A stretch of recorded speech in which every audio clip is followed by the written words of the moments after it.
श्रीमद् भागवत में प्रवेश करते हैं। सच्चिदानंद रूपाय विश्वोपत्यादि हेतवे तापत्राय विनाशाय श्री कृष्णाय वयं नमः। श्रीमद् भागवत कथा का प्रथम श्लोक है। सच्चिदानंद रूपाय विश्वोपत्यादि हेतवे तापत्राय विनाशाय श्री कृष्णाय वयं नमः। भगवान का कैसा रूप है? सच्चिदानंद रूपाय। सच्चित आनंद चित और घनचित मेरे ठाकुर जी हैं। भगवान जी का रूप और भगवान जी का नाम सत्य है। इस दुनिया में कुछ भी सत्य नहीं है। ना आप सत्य, ना हम सत्य, ना ये टेंट सत्य, ना ये साउंड सत्य, कुछ भी सत्य नहीं है इस दुनिया में। अगर सत्य है तो मेरे ठाकुर जी का नाम है? आप कहोगे कैसे महाराज? आपने देखा होगा जब किसी की मृत्यु हो जाती है और उनको लेकर के जाते हैं चार लोग, तो क्या बोलते हुए जाते हैं? राम नाम सत्य बोलते नहीं? राम नाम सत्य बोलते, ओम नाम सत्य बोलते नहीं? क्योंकि इन्हीं का नाम सत्य है। कोई हमारा तुम्हारा नाम थोड़ी लिया जाता है कि ये नाम सत्य वो नाम सत्य। श्री ठाकुर जी का नाम लिया जाता है। राम नाम सत्य, ओम नाम सत्य। तो सच्चिदानंद रूपाय, ऐसा रूप है मेरे भगवान का, मेरे ठाकुर का, सच्चित आनंद।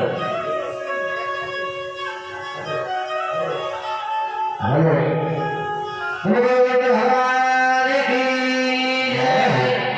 आइएगा श्रीमान। ये बड़े भगवान के प्रिय भक्तों, मुनेश कश्यप जी जखानी से।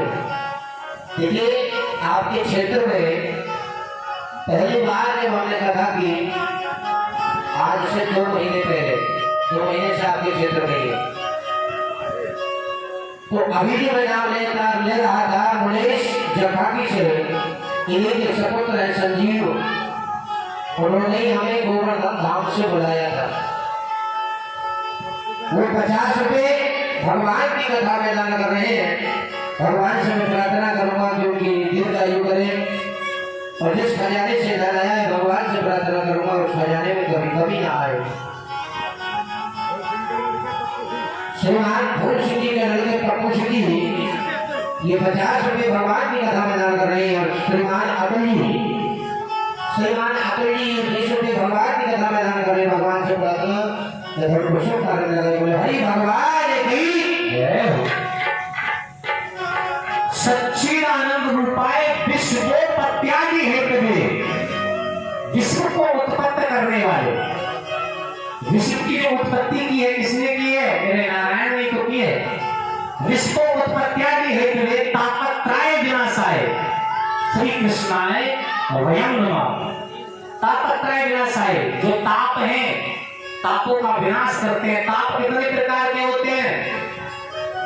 इधर ध्यान देंगे परीक्षक महाराज, उधर में ताप कितने प्रकार के होते हैं? 3 प्रकार के, और तीनों प्रकार के तापों का विनाश करते हैं मेरे ठाकुर जी। कौन कौन से? दैहिक, दैविक और भौतिक, 3 प्रकार के ताप होते हैं। दैहिक, दैविक, भौतिक ताप। आप कहोगे दैहिक, दैविक, भौतिक, आपने तो बोल दिया, हमें समझाओ तो सही, ये कौन कौन से होते हैं दैहिक, दैविक? श्रीमान बलदेव सिंह जी के पुत्र ठाकुर ये 50 रुपए भगवान की कथा में दान करने भगवान से प्रार्थना है कि इनके धन को शुभ कार्य में लगाए। बोले हरि भगवान की। देखिए पहला ताप होता है दैहिक। दैहिक का मतलब है जो हमारी देही से, हमारे शरीर से हमें ताप मिलता है। जो शरीर का कष्ट होता है उसे दैहिक ताप बोलते हैं। समझेंगे? जैसे कि हमारे शरीर में अचानक बुखार आ जाए, या कोई दर्द बन जाए, या कोई भी रोग अगर हमारे शरीर में बन जाता है तो वो दैहिक ताप होता है। दूसरा होता है दैविक ताप। दैविक किसे कहते हैं? दैविक माने देवताओं के द्वारा दिया गया ताप। आप कहोगे देवता कौन सा ताप देते हैं? तो देखिए, देवताओं के द्वारा दिया गया ताप वो होता है कि मान लो हमारी फसल खड़ी हुई है बिल्कुल तैयार कटने के लिए, फसल कटने के लिए बिल्कुल तैयार है और देवताओं ने इतनी बरसात कर दी कि सारी फसल को नष्ट कर दिया। तो ये एक ताप, एक कष्ट तो दिया है हमें। किसने दिया? देवताओं ने। ये दैविक ताप हो गया। एक प्राकृतिक ताप होता है, उसे भौतिक ताप कहते हैं। तो तीन प्रकार के ताप होते हैं, दैहिक, दैविक, भौतिक ताप। तापत्रय विनाशाय श्री कृष्णाय नमः। जो तीनों प्रकार के तापों का नाश करते हैं, ऐसे श्री कृष्ण भगवान के चरणों में मैं नमन करता हूं। और कुछ भक्त समझ रहे होंगे जो आज परीक्षित महाराज जी सर पे रख करके भागवत जी को घूमे हैं, जिनको ज्ञान है उनको पता है, अच्छी बात है। जिनको नहीं पता कुछ सोच रहे होंगे पता नहीं क्या लेके घूम रहे, न जाने क्या पुस्तक है। ये पुस्तक नहीं है, ये एक ग्रंथ है, विशाल ग्रंथ है। इसको श्रीमद् भागवत बोला करते हैं, जो कि साप्ताहिक यानी 7 दिन में होती है। भागवत क्या है? एक विशाल ग्रंथ है। भागवत एक विशाल ग्रंथ है। 4 अक्षरों के समावेश को हम भागवत कहते हैं। 4 अक्षर भागवत है, 4 अक्षर को मिलकर के भागवत बनी। अब आपको भी जरा एक एक करके समझाओ चारों अक्षरों के मतलब को, तो समझेंगे। पहला अक्षर क्या है? भा। तो भा से क्या होता है? हमारे भाग्य बदल जाते हैं। जो लोग कहते हैं ना क्या होता है भागवत का कथा करने से या कराने से या सुनने सुनाने से, ध्यान से सुन करके देखना आपके भाग्य ना बदल जाए तो कहना। लेकिन ऐसा नहीं कि इस कान से सुनने और इस कान से है, इस कान से सुनकर के इस कान से निकाल दिया तो कुछ मिलने वाला नहीं है। इस कान से सुनो और यहाँ हृदय में धारण करो, तब आपको कुछ मिलेगा, ऐसे नहीं मिलने वाला। भाग्य कहने से भाग्य बदल जाएंगे और गा के कहने से गुमान और अहंकार नष्ट हो जाता है। कुछ लोगों को जरा सी संपत्ति आ जाए, थोड़ी सी दौलत आ जाए, हैं, 4 बेटा हो जाए अच्छे कमाने वाले, तो उसको अहंकार हो जाता है। लेकिन भागवत क्या करती है? अगर आप कथा को सुनोगे 7 दिन बराबर, तो आपका गुमान और अहंकार नष्ट हो जाएगा। ये आप वादा करते हैं। अब अक्षर आया वे, वैसे क्या होता है? वे के अक्षर से होता है आध्यात्मिक बल हमारे अंदर बढ़ता है। आध्यात्मिक बल, आप कहोगे आध्यात्मिक बल क्या होता है? एक बल तो हो गया शारीरिक बल, हमारे शरीर के अंदर जो बल है, ताकत है। एक हो गया आध्यात्मिक बल। आध्यात्मिक बल क्या होता है? जो भगवान के प्रति भक्ति होती है उसे आध्यात्मिक बल बोलते हैं। जो भगवान से जुड़ता है उसे आध्यात्मिक बल बोलते हैं। भगवान के तरफ खिसका चला जाता है उसे आध्यात्मिक बल बोलते हैं। और एक अक्षर है लास्ट में तय, तो तय से क्या होता है? हमारी तकदीर बदल जाती है। भागवत आप 7 दिन बराबर ध्यान से कथा को सुन करके देखना, भाग्य बदल जाएगा, आध्यात्मिक बल आपके अंदर आ जाएगा, गुमान अहंकार नष्ट हो जाएगा और तकदीर बदल जाएगी भागवत से। अब क्या है कि कुछ लोगों के पास जरा सी संपत्ति आई, बस हमारे बराबर नहीं, संसार में कोई नहीं, गरीबों को नहीं मानते थे वो लोग, अहंकार में चूर हो जाते हैं। लेकिन प्यारे याद रखना, किसी ने कहा है कि क्या तू लेके आया है और क्या तू लेके जाएगा, और तूने जो कमाया है वो दूसरा ही खाएगा, और खाली हाथ आया था तो खाली हाथ जाएगा, कुछ भी लेके नहीं जाएगा। जितना भी तूने कमाया है ना, सब यही छोड़ करके जाएगा। कभी भी इंसान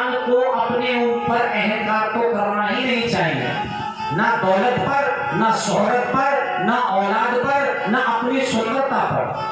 क्यों?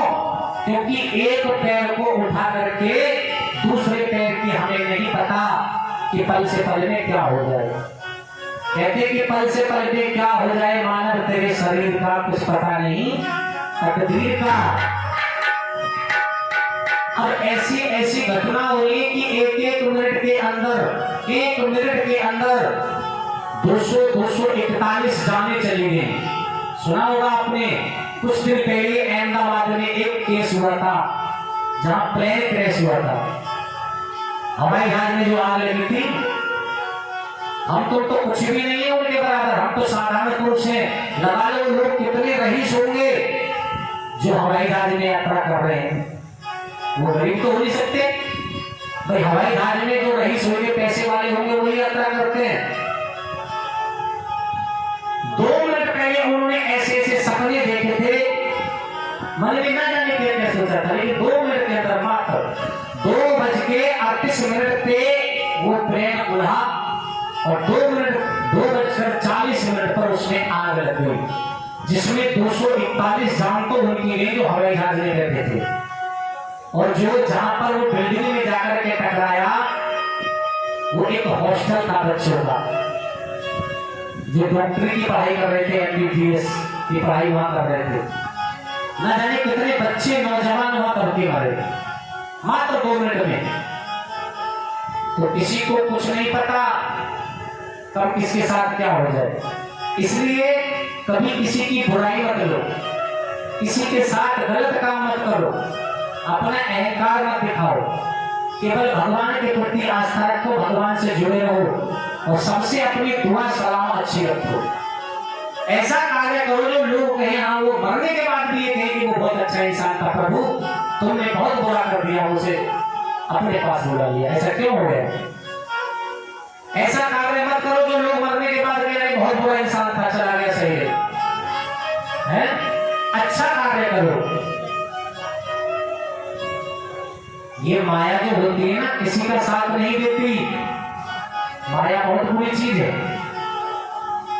और आपके पास गाड़ी है, बंगला है, कोठी है, सब कुछ है, और यहाँ 4 व्यक्ति बाहर से आए हुए, उनका मान सम्मान ना हो तो काय बात की गाड़ी, काय बात की घोड़ा, काय बात की तुम्हारे बंगला है। इसीलिए कहा है अतिथि देवो भवः। देखिए हम तो ब्राह्मण हैं और ब्राह्मण सदा पूजनीय होते हैं। अब इस बात को छोड़ करके आप यही मान लो अतिथि देवो भवः।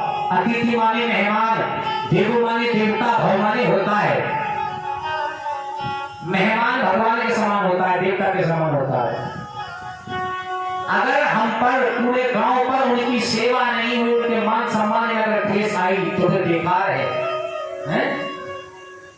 हम यहाँ से चले जाएंगे, आप यहाँ से कथा करके, आप कितना भी धन दे देना, कितनी भी दौलत दे देना, कितने दिन खाएंगे उसे? थोड़े से दिन खाएंगे। लेकिन जो आप हमें प्रेम दोगे ना, आप हमें मान सम्मान दोगे, जीवन भर हम उसे गुण बनाएंगे, जीवन भर याद करेंगे कि हम इससे पुण्य कथा करने के लिए गए, बड़े अच्छे थे वहां के बाद, बड़ा प्रेम मिला वहां, बड़ा मान सम्मान मिला वहां। और भैया अगर हमारा मान सम्मान में ठेस पहुंचाओगे तो तुम्हारे सामने ना करने तो घर जाके जरूर कह देंगे, अरे कथा करने गए वहां कोठी भरी लोगों की, 4 गाड़ी घर में खड़ी, और भैया पाउडर रोटी की कथा पूछी, ऐसे जरूर कह देंगे। तो ऐसा कार्य मत करना। अगर आपने कथा लगवा ही दी है, कुछ लोगों को तो कथा आपकी बोझ लग रही है, महाराज क्यों हो रही है? तो सच बात है, छोड़ो, मना कर देंगे। तो ऐसी बात नहीं, व्यवस्था सब हो जाती है लेकिन करनी पड़ती है, बिना करे थोड़ी हो जाएगा कुछ भी। आप खाना सामने रख दो, आपके सामने अपना चले जाएगा, जब तक हम टुकड़ा तोड़ करके नहीं खाएंगे मुंह में चले जाएगा। हमें कुछ ना कुछ करना पड़ेगा, व्यवस्था बनानी पड़ेगी, जब तो बनेगी, ऐसे नहीं बनती है व्यवस्था।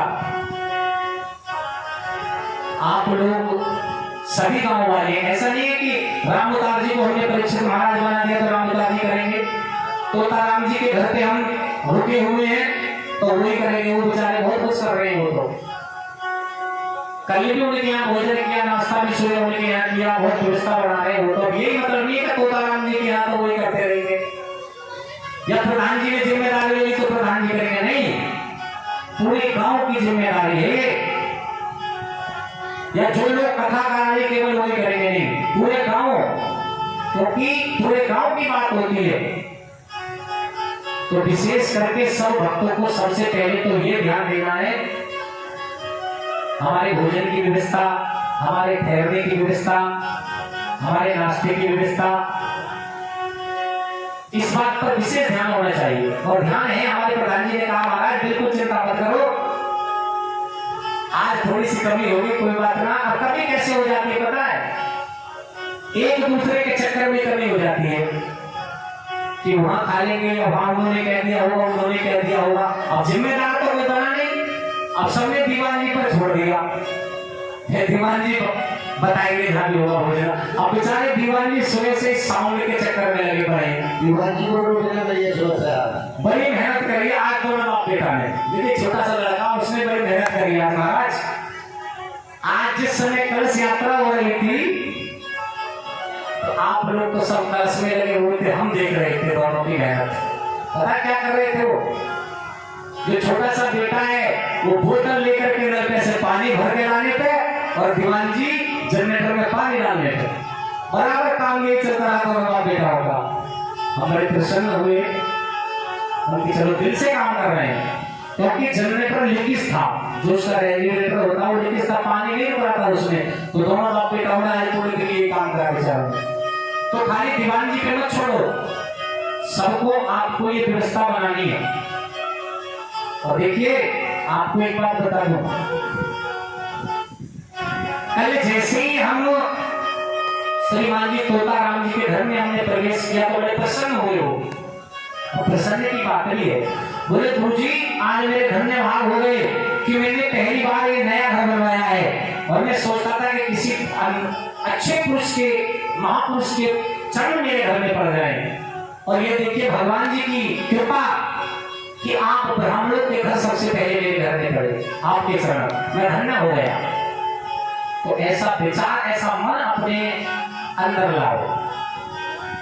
अगर आपके यहाँ ब्राह्मणों ने भोजन जाकर के कर लिया तो समझ लो आपका कल्याण हो गया। लोग तरसते हैं, जहां जहां हमने कथा क्यों देख ली ना, आपके यहाँ भी ऐसी होने वाला है 2 दिन के अंदर, महाराज हमारे यहाँ भोजन खाने चलो, महाराज हमारे यहाँ चलो। 5-5 जगह भोजन खाया था हमने एक दिन में। अब आप लोग महाराज ऐसा कितना खाओ, तो 5-5 जगह खाया, केवल भोग लगाया था। भाई जब 5-5 लोग बुला रहे तो अनादर किसी का नहीं कर सकते, सम्मान सबका करना है। इनके घर में गए थोड़ा सा भोजन खाया, उनके घर में गए थोड़ा सा भोजन खाया। तो व्यवस्था बनाने में समय तो लग जाता है, कोई बात नहीं है, लेकिन नजरअंदाज जो कर देते हैं वहां दिल दुखता है, नजरअंदाज नहीं करना चाहिए। तो प्यारे भक्तों, ये कथा हमको इतना कुछ सिखाती है, सिखाएगी कब, जब हम ध्यान से सुनेंगे। जैसे कि हमने बताया भागवत के कहने से सब कुछ मिलता है। तुम्हारे अहंकार में सो जाते हैं, इस माया ने ना, ये माया जो होती है, न जाने कितनों को नाच नचाया है। माया के चक्कर में मत पड़ना। आइएगा बताते हैं किस किस को नाच नचाया है।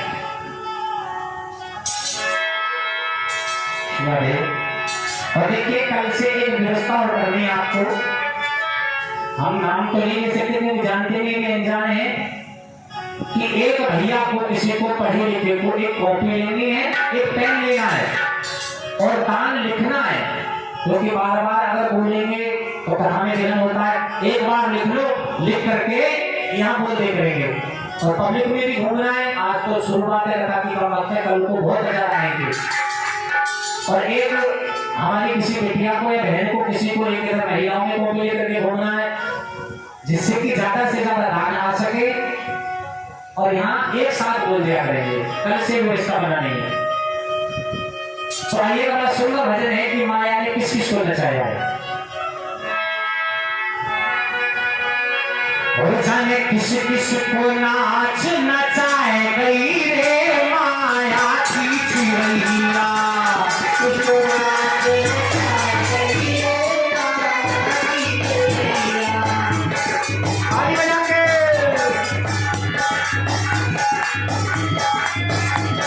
आइयो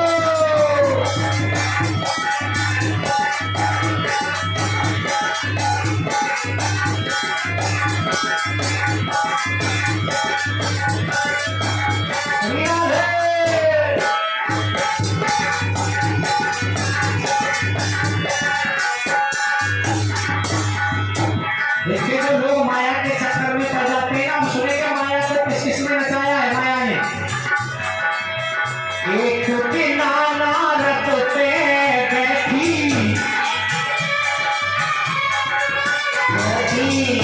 एक बिना नारद पे बैठी, एक बिना नारद पे बैठी।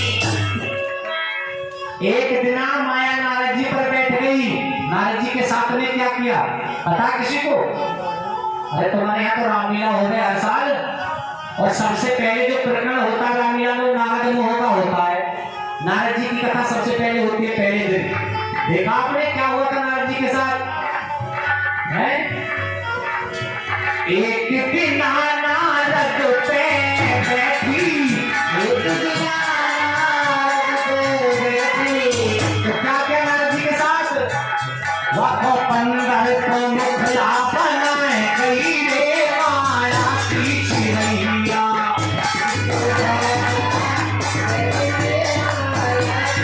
अयो ताली बजाते हुए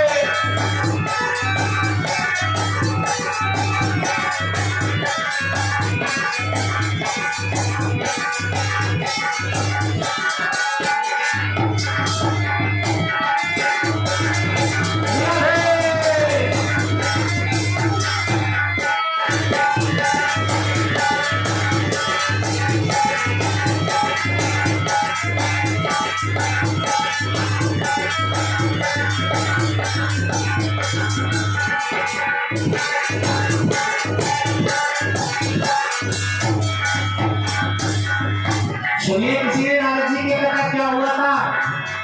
वो भी बता के कैसे ये रामायण तो देखने आ गए, पर जब नाच गाना हुआ सब बात देव उठ कर चल दिए। हाँ इन्होंने नाच लीला ही देखी हुई। हाँ। रामलीला जब शुरू हो गई चले जाते घर। देखिए आपने देखा होगा नारद मुनि की कथा में कि विष्णु भगवान से उन्होंने हरि रूप मांगा, तो विष्णु भगवान ने उनका मुख बंदर का बना दिया था। माया के चक्कर में फंस गए नारद जी। और किस किस को नचाया माया ने? एक बिना ब्रह्मा पे बैठी, एक बिना ब्रह्मा पे बैठी। ब्रह्मा जी पर बैठ गई एक दिन माया।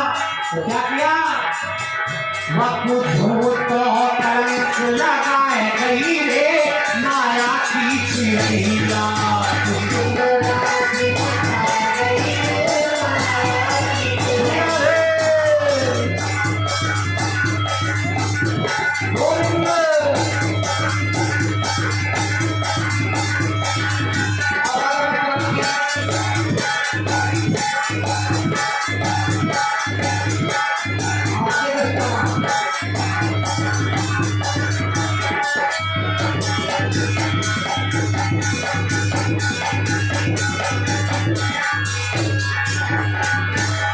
और किस पे बैठ गई?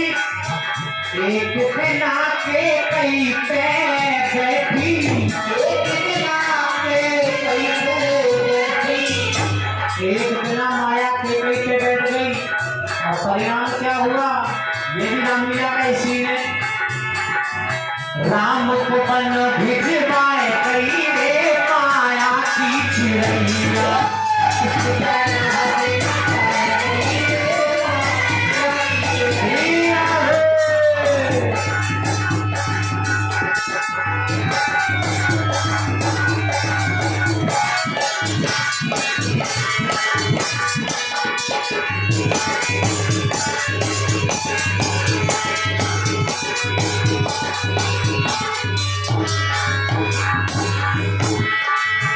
एक किनारा पर पहले बैठी,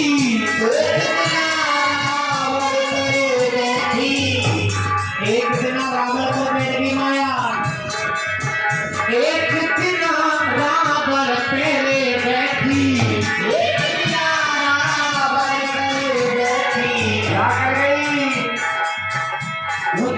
साफ होना